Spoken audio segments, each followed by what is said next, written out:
I'm seeing echoes of myself fly around. That's Trippy. crazy. Welcome to Burning Man.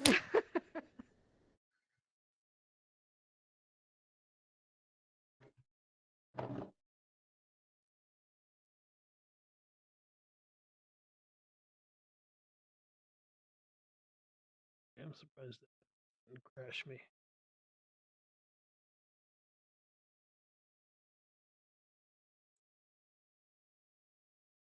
Yeah, and just so everybody knows, anything we say is actually being streamed into a Zoom. So if Awesome. you could Is that what just the tell me drone is about? just tell me your PIN number right now, that would be really helpful. Thank you. I'm here 7 days a week until it closes down. Ha ha ha ha. Is that what the drone is, by the way? I'm just curious. Is that how Yes. it's filming? Nice. Say hi. Cool. Hello, everybody out there in Drone Land on Zoom and Facebook Live and YouTube. Wow. Checking on David and Jules.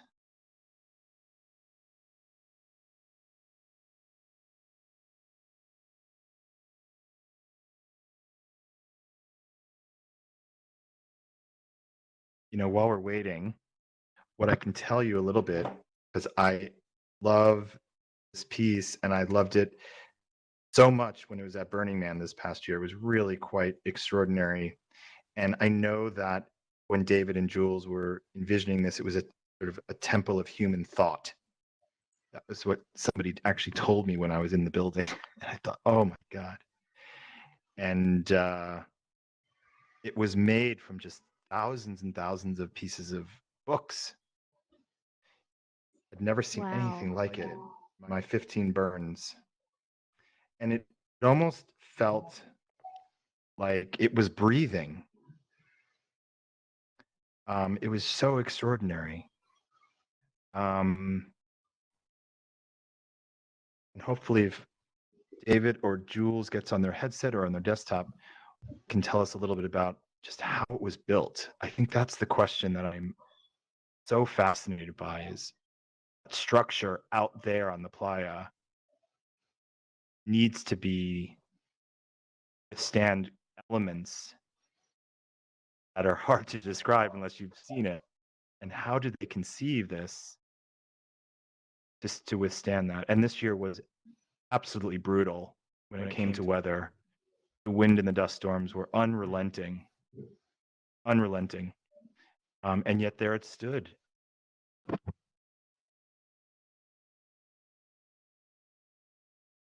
So Is instead this of a book scan? burning, it's book building, huh? Exactly. Is this a scan of the actual art piece? Yes, exactly. And then, you know, what you can do Wow. right now while we're waiting is actually go into it. There's a bubble, and you'll experience our 360 film of it, and you'll be fully surrounded. If you just go inside, I think the bubble, yeah, there's the bubble. So go on in, and you'll be actually in the museum itself. Well, it's not really a museum, Wow. it's a library.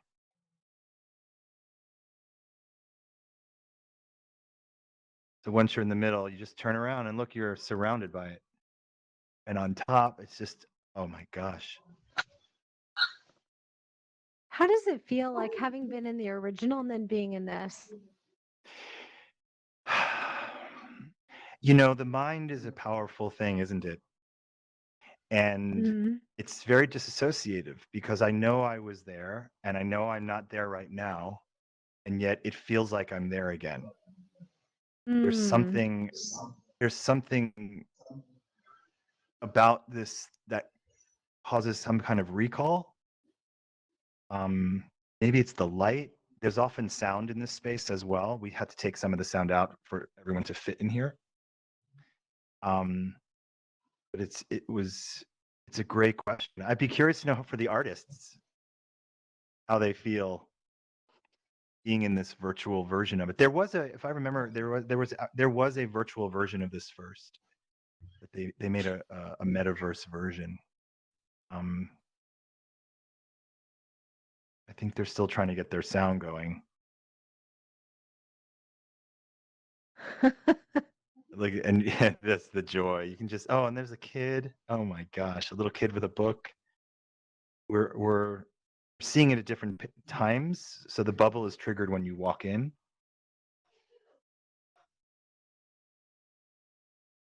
Hey, 11 So high. in another world, I noticed that they they basically blurred out all the faces, but in this one they didn't. Look at this guy with the camera taking a picture.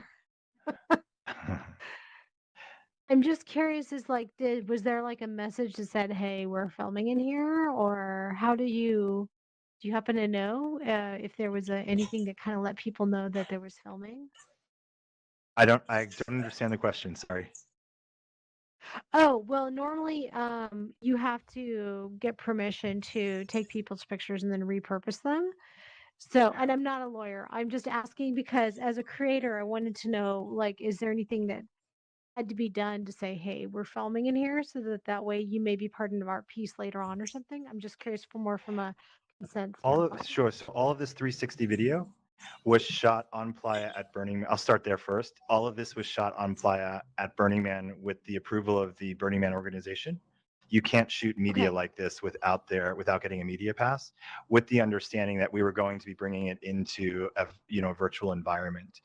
As far as live streaming from inside of AltSpace, Microsoft, I believe, has a disclaimer when you join AltSpace.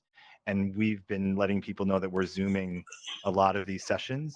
So people who can't get into AltSpace can enjoy this on Zoom. Got it. Okay. I hope that answers the question.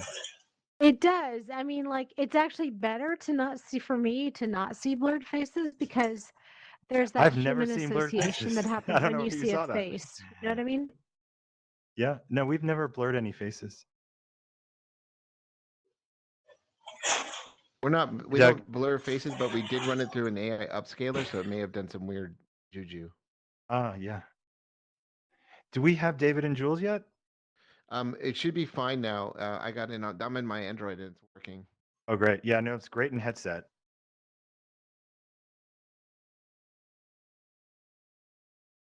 Let's see. There were some items missing there when you had us in for Daisy's tour. Oh, hey.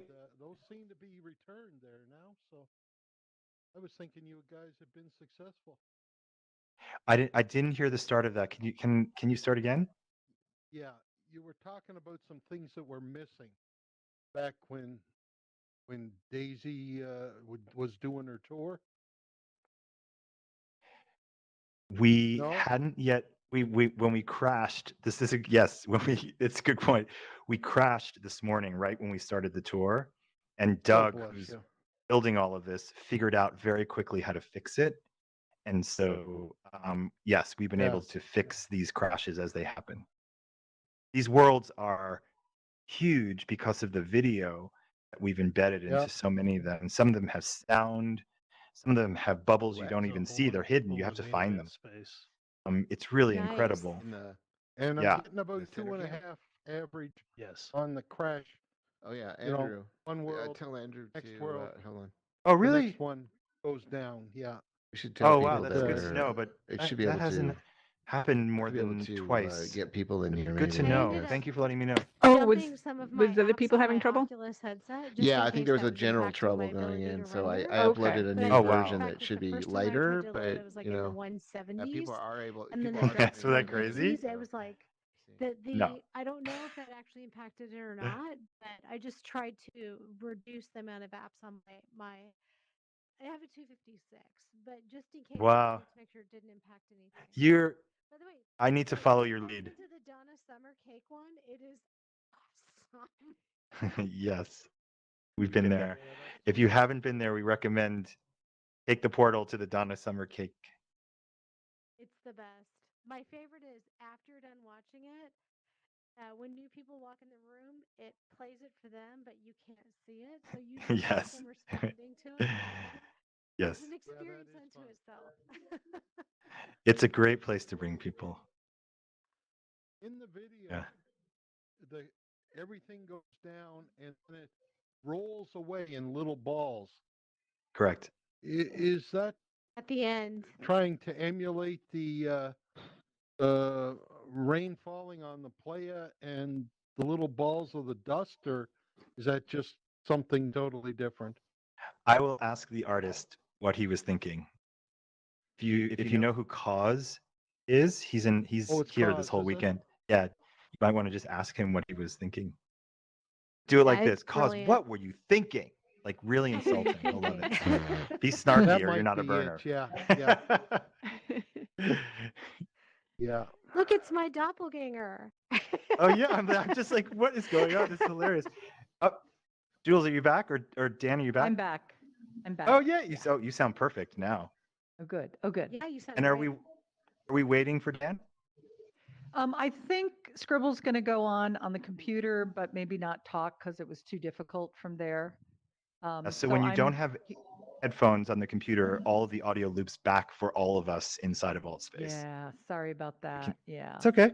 And So the if you want sound to, from there was really loud, the sound in the piece, so I couldn't hear any of you talking. So now it's much yeah. more muted in the background. Yes. Are you still hearing sound in the background? I do. Oh wow, I don't hear my it. voice That's so. doing Yeah, that. I hear you the can beep turn too. you can turn your ambient sound down. You know how to do that? Oh, no. The settings. Hit that radial Go to menu. settings. Go to So settings. which and one's hopefully settings? I see menu. Okay. it's over to the left. It's a little There we green go. triangle. Settings. Okay. Then audio. And try lowering environmental volume. Environmental. Okay. Nope. Same volume for the reader. That work? No, it didn't. I went to 0 and then back to 10. It's the same. Okay. Effects volume, maybe? Nope. Nope. It would, yep. But what we can do is maybe move away from this space right here. We can just move a few feet Okay. over there. Hopefully that'll Okay. help you. Okay.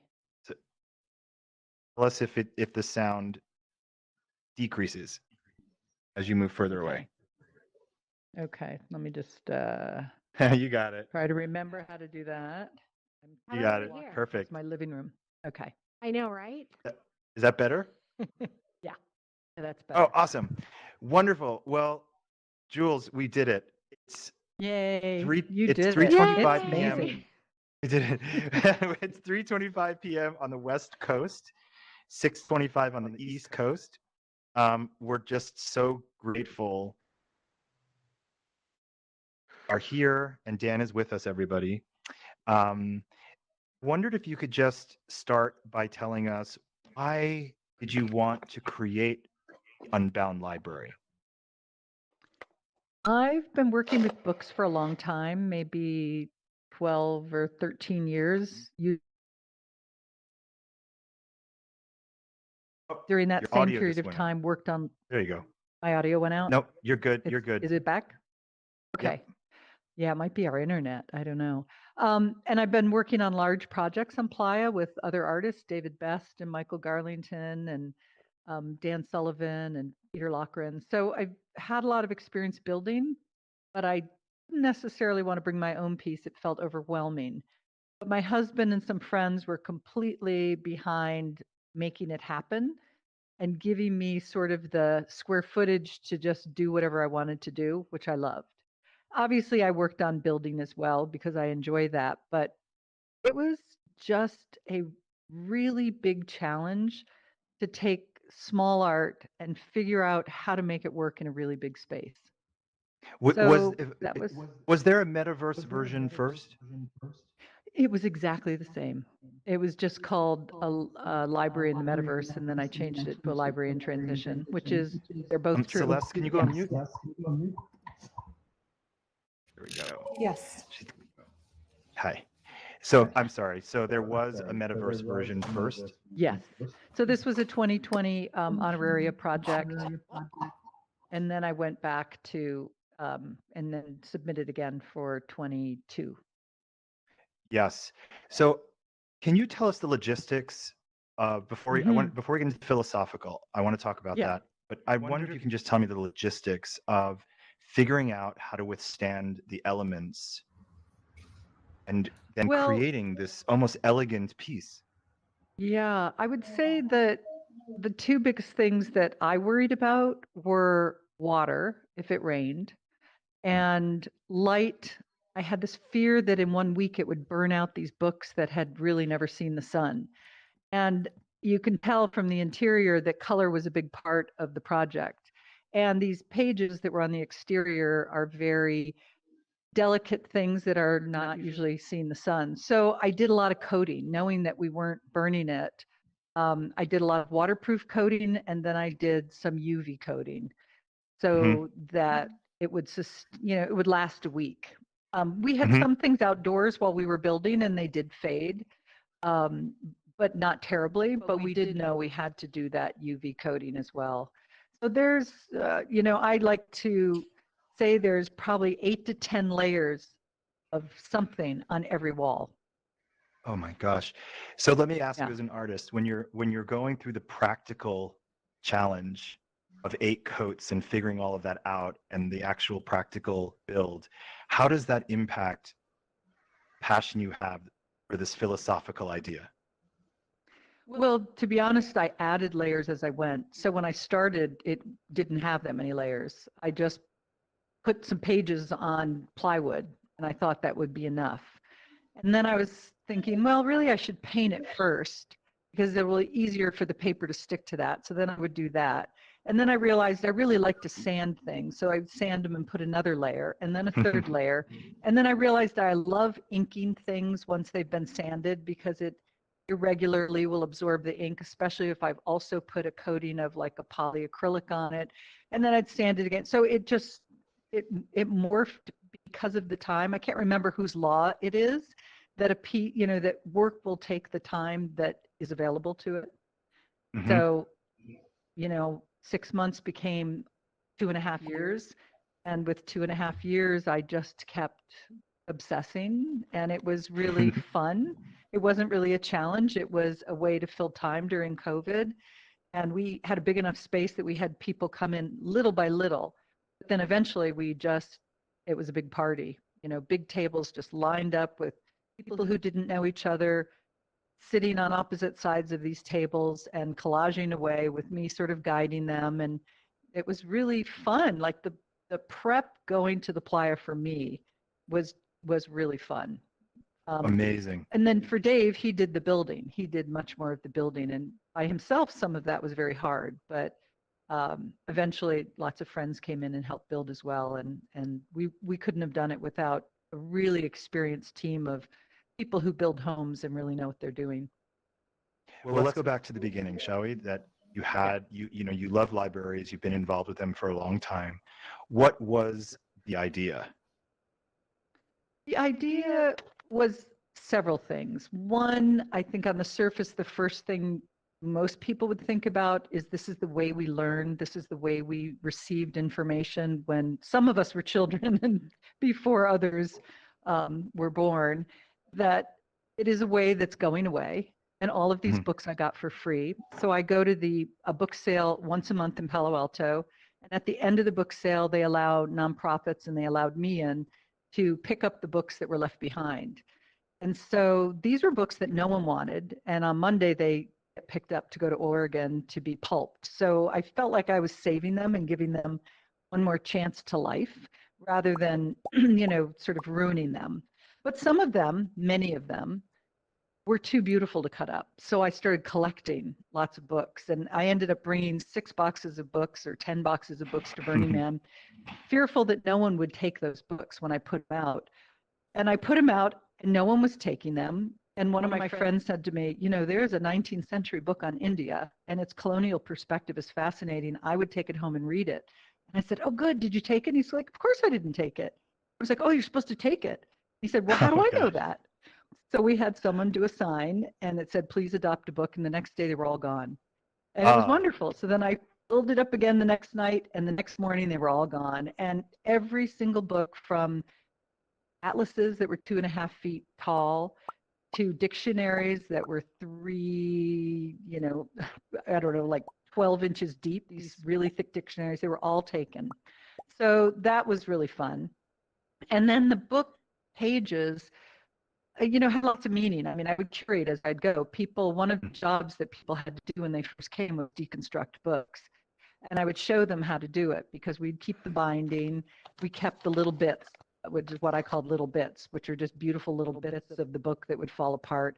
We kept all the ephemera, notes, love notes, fascinating stories. Sometimes I would record people reading aloud some of the letters that we found in there, which were amazing. We also kept the pages and illustrations, and obviously the covers were sorted then by color. That was a lot of work. Doing that alone was a huge project. Maybe I wouldn't have been able to do it in 6 months, or it would have been different. But because we had all this time, we just kept going. And it was just really fun,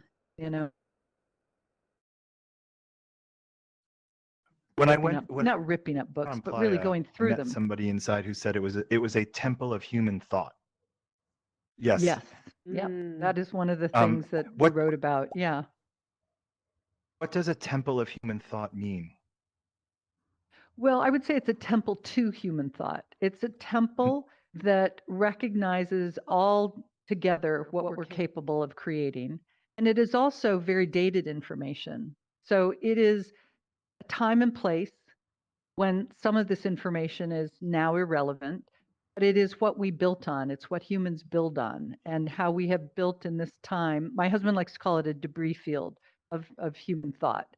This is sort of what is left, and we keep building from there. So it recognizes that this is where information came from. It's now up in the clouds and in a different place, but people are still producing books, but not books like these.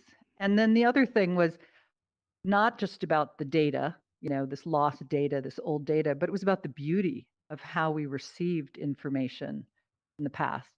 And the beauty of those books, the leather, the bindings, the colors, people would say, I don't know if this is blue or green. There's 100 different blues. There's 1,000 greens. I'm like, isn't that amazing? Where now we just sort of pick a number and everything is the same color. And so it was really about the beauty of old things and the information that is no longer relevant. Part of it was this is no longer relevant information, but it was still important at one time. And then for me, I love looking at these things and marveling at the fact that there's so much I will never know. I will never know Persian. I will never know Chinese. I will never know physics. My father was a physicist. I put some of his physics papers in there. I put things from lots of different people in there. And I love that together we have this sort of amazing knowledge, but individually we can't all know everything. Other than the obvious that it doesn't look like library I went to as a child, what is the difference between this and what is the difference between Unbound Library and a regular library? Well, this is actually modeled after the New York Public Library's Fifth Avenue branch. And I was brought up in New Jersey, and I would go there. It's very different now. I just happened to be there last week, and it's galleries and a cafe, and it's a fancy museum now. But when I went there, if you wanted to go to the rare book room, you kind of got locked in a cage to go look at a rare book, which was kind of wonderful and mysterious. And so we modeled this after just a portion of the front of that library, which really is an unbelievably beautiful mausoleum, holding books. Obviously, our neighborhood libraries didn't look anything like this, but it was modeled after a traditional neoclassical library. And then maybe if Dan or you can help understand, how is this constructed so it's eco-friendly, that it's conscious of the environment that it's in? Right. Well, we used a lot of used wood, and the wood we did buy, because wood got so expensive, was really low end cheap wood, which was a little bit of a problem at times. The books we gathered for free, but I did use coatings, which are not things that we would want to burn. But it means the walls are reusable. They can become art. They can be cut up and used again. If we are unable to reinstall it somewhere, we haven't had luck with that yet. It's a complicated and time-consuming piece to put up. If we're not able to put it up in full, we will probably keep parts of it, and we will give the wood to friends of ours who are building for next year. So the structural wood will just be reused. And is there or was there an intent for this project to help artists in some way, help writers in some way, help librarians in some way? Well, it was, I mean, hopefully there were a lot of librarians and bibliophiles that reached out to me, and that was kind of a beautiful thing because they loved it. They love books so much, and they all told me about how much they read and what life was like as, being a really good reader and going to the library, and that was not me. So it's interesting for me because I wasn't a really good reader. I was much more visual, but I've always loved libraries and books. And even in graduate school, I would go into the graduate stacks, the library there, and go into the Chinese section just to look at these books because they were so beautiful. So for me, it was about the beauty of the books. For other people, it was about the information in the books. I wanted to let everybody know that the reason why we're kind of standing over here, if you just entered, is Jules is still hearing some background recording that we previously had in this space. And we will be relaunching this space probably tonight with the actual recordings that we want you to hear, but we had to take them out so you could all get in. But I wondered, Jules, can you tell us about the interactivity that was part of this experience? Yeah, I wanted from the beginning for there to be sound, and I wanted it to be a layered voices. There was a particular piece, a Philip Glass piece from Einstein on the Beach called Knee 5, where people start singing and then someone talks over that, and then this man tells this beautiful story. And so there's three things going on at once, plus the music. And people just said, just play that. And I was like, oh, that's a good idea. But we wanted to sort of get our friends and other people, anyone who wanted to submit sound. And we sort of didn't get to it. We just got so busy with the project. And about 3 weeks before Burning Man, before we were to leave, my husband got on it, Dave got on it, and put out a call. And we got a huge group of people sending us all sorts of recordings. And it was wonderful in all different languages. And so he did with a friend of ours, Jimmy Goings, who is a sound guy. They recorded and layered these different stories with sound, with music, sometimes without. And then a few of them we just left as they were. One was a performance from an LA friend who did this sort of poetry, piece at the AIDS March or I can't remember, maybe it was at the parade in Washington, in LA recently. And so he gave us a copy of that and we decided to leave it as it was. And I read a piece called She Just Let Go. But otherwise we combined everyone's stories. And it's so fun for me to hear them because I don't know everyone who read, but lots of people from different parts of my life are reading at the same time. And there's this wonderful, mixing of life and layers like the pages that really was a fun interaction. And we would find people in the morning sitting in the small side rooms listening and telling us, oh, that was so amazing. So they were really enjoying that. So we were glad. Yeah. I loved it. What do you hope is the future of the project? I would love it to be installed in a public place. There was a small period of time where they were thinking they could install it in Golden Gate Park for this helping to pass Prop J, where they're putting up murals and art. And we had hoped for that. And there's still some discussion. It's not an easy piece to put in the middle of a city because it could become a home. And, it's a complicated piece, but it is so interesting to see all different kinds of people go through it, kids and people who really don't care about it being art. So that's the fun part of it. It really speaks to a lot of different types of people. So we hope it goes up, but we always joke that we're going to install it on the hill in our backyard in Northern California. And the only problem is we don't have a property in Northern California or hill. So, but that's our dream, and we'll have dinner parties in it. So I'd love to take some questions right? from If you don't dream it, it's not real. Right. I'd love to take some questions from any of our guests who've joined us today. If you just want to raise your hand or show an emoji and I can call on you to ask Jules a question, it'd be amazing. Mr. Rampant, that's you. Yeah. The books, the building is made of books. Well, what books is it? Is it just random books, or what books is it? Well, sort of random books. They were books that I could get for free at a library sale every month. So it was sort of what was available, and I only took books mostly that were hardback and with linen covers. I didn't want modern books. So pretty much it was 1960s back to maybe 1860s for the books, and a lot of times they were damaged with water damage or something, but books that no one wanted anymore, but the illustrations were amazing, or the color of the cover, or even the mold on the cover was interesting.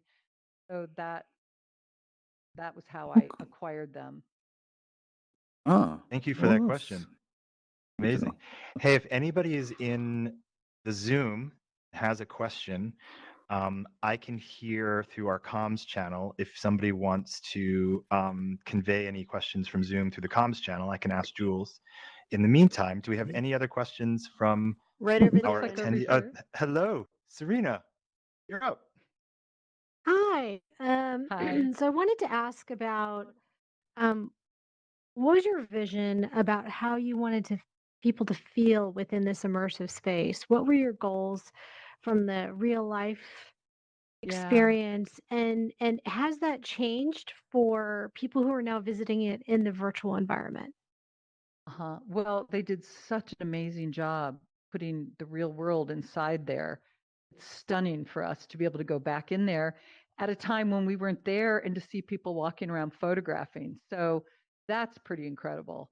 So we've enjoyed that. The one gift that this 3-year COVID, drawn out period of time to build gave me is that I stopped thinking about what people would think or like or expect. Was able to just do whatever I wanted to do, which was, it's a great gift to an artist to stop thinking about your audience and just do what you want. I did at times question whether people would wonder why there were so many children's books. And there were just, I don't know, these children's books and the drawings, the illustrations, and the weirdness of them. I just was drawn to a lot of that. And I was drawn to a lot of science, graphs and numbers and things like that. But after we pulled out pages, I had a friend finally come and help me sort them. Sounds crazy, but when you're looking for flowers, you want to go find the flowers, or you want to find the science equations, or you want to find the children's drawings. We had probably 30 categories. So, and I would make sure on every wall there was something. If the wall got too sweet, then I'd make sure that there was some, medical body part put in there, just so that there was some variety. I wanted people to just be amazed at how beautiful those books were, because one thing I would do is just go by and run my hand on the wall because it was just so beautiful. Not that my hand could feel anything that I couldn't see, but I just wanted to touch it. And I was hoping that people would just be drawn to, this cacophony of imagery. What I was surprised by was how emotional people got in there. So that was something that surprised me. Lots of people walked in there and burst out crying. So, it triggered some childhood memory, or they found their favorite book that their father had, or something like that. Anyway, so that part was really interesting. My husband likes to joke that Lady B christened it. She walked in and just burst out crying. We joke that she christened the piece. Thank you for that question, Serene. Wonderful. Any other questions? Yes. Rosie. Hi. And just give us a second. We're just going to get the microphone closer to you. Oh, thank you. I don't really have a question, but I just wanted to say hi to Jules and to say thank you so much. This is such a beautiful piece. Even months later, it's been fascinating to look back at the photos, and really thank you so much for bringing it out to the playa. So Rosie was on our crew. Rosie and her partner Aaron were on our crew. And they came back from Europe to build with us. And honestly, we could not have done it without them. I mean, you can say that about all your crew, but we had a small crew. So really, literally, we could not have done it without them. Yeah, and her Amazing. mother's voice read one of our favorite pieces. It was the first piece to arrive, first verbal piece to arrive. And she sings a childhood nursery rhyme, and it's just beautiful. So yeah, thank you, Rosie. Rosie, I had to put you on mute. I apologize. You were getting feedback. Jules, I know you worked on other large-scale projects with some of the regular sort of artists who often bring pieces. Was there something that you learned from that process that was immediately applicable to this?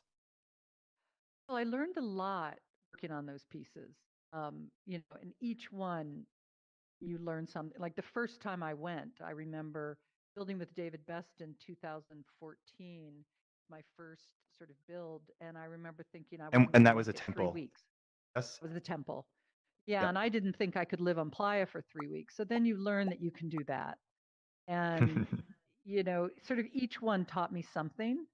And of course, the way they work. I mean, I learned so much from working with David and Michael Garlington. I mean, just their energy, their creativeness, David teaching me layers, layers, layers, and Michael teaching me, we don't want it to be perfect, So I hear them in my head a lot. And when I'm worried about something not being perfect, I just think of Michael and how he doesn't care.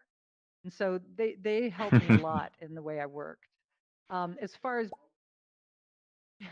Dave says, it's folk art, not furniture. And David Best, when we were getting a little obsessive, would say, "We're just going to burn it," but we knew we weren't burning this, so we would say, "It's just folk art." So we wanted it to have a roughness to it. Yeah, but as far as actually building it and being responsible on your own, obviously we had some crew members who were really the leaders in building it, and we relied heavily on them. But there was still an overriding pressure that you don't know when you work on someone else's project that, I can't quite describe it, but it doesn't go away. The whole burn was about our piece. We didn't get to see as much art as we wanted to. It didn't feel like we had a lot of fun. And then people would say, "Oh, you didn't? Okay, well, I guess the morning I saw you, maybe that was the morning you were having fun." I was like, "Well, what morning was that?" "Well, you were dancing and singing with a bunch of your friends, and there were art cars, and there was a film crew." And it's like, "Oh yeah, that was a fun morning." So I had to remember that there was fun.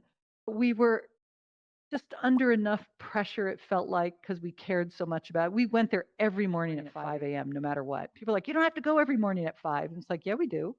We want to make sure the gasoline made it, the lights are on. We want to talk to the people, Yeah, and sunrise through the center door. Can you walk us through sort of the last part of this, which is the fundraising? How did that work? Well, a lot of people say, make sure you have someone to do your fundraising, make sure you have someone to feed your crew. They are absolutely right, especially about the latter, because you're so discombobulated on Playa and so distracted, and the weather was so bad, and we lost our kitchen in the Tuesday night storm.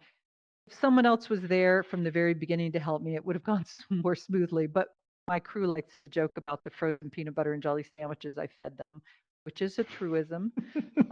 So that part was hard. You should definitely have crew that help you with a lot of things.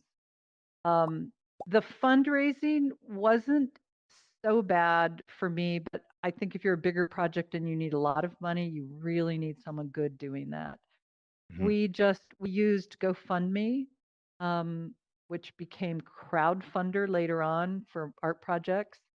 And I just managed it. And I worked with a friend I worked with 30 years ago at a job. She's a designer, and she helped design our what we call logo. And so then we made T-shirts and a pendant and stickers. And then I offered up small work of art of mine at a discounted price. If they made a donation of a certain amount, they could pick from series of works of art. And that was fun, and I was surprised how many people, maybe 20 people, chose works of art. So that helped us a lot in our fundraising. So that, along with the org giving us a honorarium, probably covered 50% of the cost of our project, and the other 50 we covered. And over 3 years, we were okay with that. That's what we wanted to do. Those were our vacations. Before we invite everybody to go in and immerse yourself in the 360 bubble in there, is there maybe a question I didn't ask that I think we would learn a little bit more about this experience? Yeah, I don't know. I guess I'd need a question. Oh, there's one over Any here. other questions from up? Yes, Serene, you're back. I hope it's okay. I'm asking a second question. Yes. But my second question is, would you, if you were to do this exact project all over again, what do you think you might have done differently? Well, if I were to do it over again, I would know everything now. I'd know all the answers, so it would be easier to do it. What would I do? I wouldn't do anything differently. I mean, it's exactly as we drew it. It's exactly as I visualized it. Even though other people didn't know what I was visualizing, when I look back at my description, it's exactly what I was hoping for. I didn't know if I could make the walls, these 10-foot walls. I'd never worked in that size. And I would draw these pictures on, long graph paper. And then when I first painted them on plywood, and I climbed up on a ladder, I was like, oh my God, it looks just like the plywood. Like, it's not that hard to grid out something and enlarge it. And then once we did and we started putting the book covers in, I guess I was just amazed that it looked how I wanted it to look. So I don't, yeah, maybe the lighting. We didn't need as much lighting as we planned, and there were things that got left out that we wished got lit. We had lighting on the columns in the front, and they never got connected because we were worrying about too much lighting inside, and it's hard to stop. And when you don't know what's enough lighting, but what we were surprised is our 3 little tiny sparkly chandeliers were plenty to light the interior all night long. So yeah, we learned a lot about lighting and cost. It costs so much more than you think, and especially during this time when wood went up and I think that shipping tripled. So things like that. But that's life. Are there other questions? I have a question. Yes, Athena. I came in late, so you might have already asked this, but where did you build the Unbound Library, and what did it do to bring to the playa? So we were, again, really lucky, and I don't know what we would have done if this hadn't happened, but we found a space that was going to be torn down in 6 months for affordable housing. And it was over by Shoreline in Mountain View in the Googleplex area. So it was a building being torn down for housing. And they were willing to rent it to us for 25 cents a square foot, which is ridiculous. Oh my gosh. But it was empty. And if they rented it to us, their insurance went down. Their insurers wanted them to have it occupied. So we moved into a beautiful 4,000 square foot space with 16-foot high ceilings, bathrooms, a kitchen. I mean, it was crazy. And a big parking lot. So we built on the parking lot and in this workspace. So it was just complete luck how it happened. And we ended up staying 3 years. Oh, yeah. Unfortunately, they kicked us out in October 1st, right after we got back from Burning Man. And I had fallen off an e-bike during strike and broken my clavicle and had surgery. And so it was a hard time to move out of the studio. And they still haven't torn the building down. So we're a little frustrated. We could have stayed there another 4 months. But so that was just pure luck. And it was really fun because people just would pour into the parking lot and stay at our house for the weekend. And it became a very social weekends during the last 6 months, I would say. We really had a lot of fun. Kids. I like to say we had over 120 volunteers, and they ranged in age from 3 to 88. So oh, wow. everybody came. And we have just Oh, and then the 2 minutes flatbed. left. Well, Rosie's ahead, Jules. husband, Aaron, is a Tetris genius. And he figured out, raise your hand, Rosie. She's on can't. desktop, but She- we'll give her some over Okay. there. Oh, she can't read. Yeah. There so she her is. She's husband, raising her hand. yay. He figured out, we had a couple tech guys, look at, a list of packages that we were going to stack all the wood into and figure out. And they were like, it's not going to fit on a 40-foot flatbed. It's just not going to fit. So I ordered a 42-foot flatbed, but still that's most we could get. We couldn't afford to get another truck. And Aaron came and loaded it just by looking at it. He fit it all together and squeezed things in between things. We had extra space on it. So it went on a 42-foot flatbed, and it was quite a beautiful package when it drove off. It was just so cleanly a box. It looked like a box because we put all the sort of solid sides facing out, so everything was safe. And anyway, so that's how we shipped it. So it's all about having the right people there. Well, this was extraordinary having you here, and Dan, who I know is in the background. It means so much to us that you've given us this time to share your creative process, give us an opportunity to learn about this beautiful piece that was real and is now here for everyone to enjoy this weekend during Reburn. If you haven't yet, as soon as we're done and we say thank you to Jules, you might want to go inside that building where you will experience a 360 video of the actual experience being there during the day. But first, if we can just all give a lot of heart emojis to Jules for Thank you, being here, guys. and Dan, Yeah. you worked it out. The Playa provides, it does. Thank you so much. And of course, Jules will stick around if you have any other questions. But for everybody else, we hope you'll stick around all day, all night for the next 3 days. And we have a plethora of events and experiences for you in Reburn. Thank you all for joining us. Thank you. Bravo. Thank you, Jules. Thank you so Thank you, much. Jules. Thank you, David. Thank you. Oh my gosh, you guys are That's great. So for anybody that Thank you so let much. me do this real fast. For anybody that wants to get back to the main event space where all the portals are, if you hit title screen, then you'll be able to click on the spotlight and go back to the main event space. All right. How you doing, Robert? I'm doing pretty good. Nice to see, this happening for a third time. It's wonderful. Yeah. I've been helping volunteer with some of the DJ booking and wrangling for this Helping, evening. you've been and- amazing. Get back in the building. Mhm. Yeah. Yeah, there's some good ones coming up, Celeste has been right? amazing. I'm With the so purple hair? nostalgic about all space. Yeah, that was actually what gave it away. The only thing that was Yeah. kind of questionable was This the is so dress neat. was not purple. Where are Yeah. you, Rosie? I'm right here. I'm right behind Are you. those moon boots comfortable on You're the behind me. on Don't the? look, I don't look like me, I don't think. Is what?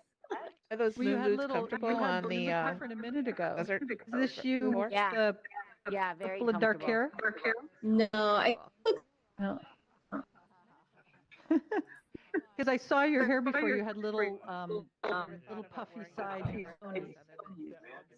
oh yeah, maybe Yeah. I do. I have no No, idea. you're very Yeah. Actually translate it into a virtual environment to me is really fascinating. So, I'm how's your super family? excited to Oh, enjoy they're this. doing well. Even